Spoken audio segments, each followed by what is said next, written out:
10 რაღაც, რასაც ადამიანები ძალიან გვიან ვსწავლობთ. პირველი, რაც უფრო ნაკლებ სილაპარაკებ, მით უფრო დიდი მნიშვნელობა ექნება შენს სიტყვებს.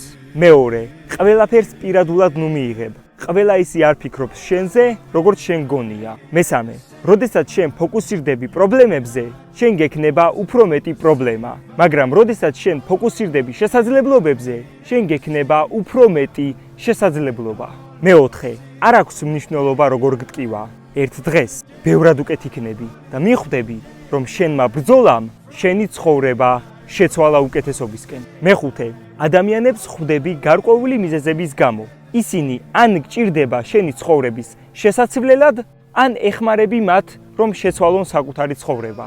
მეექვსე, არასდროს შეგეშინდეს რამე ახლის მოსინჯვის. ცხოვრება ხდება მოსაწყენი, როდესაც რჩები უკვე არსებული ცოდნის ფარგლებში. მეშვიდე, შენ ვერასდროს გაიგებ მომენტის ფასს, სანამ ის მოგონებად არ გადაიქცევა.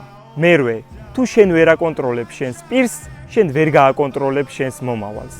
მეცხრე, ცხოვრება სარკეა და მასში ადამიანი აირეკლავს იმას, რასაც ის ფიქრობს. მეათე, დილით ერთადერთი ადამიანი, ვისაც უნდა შეეგებო, საკუთარი თავია. იყავით დაუმარცხებელი. გაუზიარე ეს ვიდეო იმ ადამიანს, ვისაც ყველაზე მეტად სჭირდება ამის მოსმენა.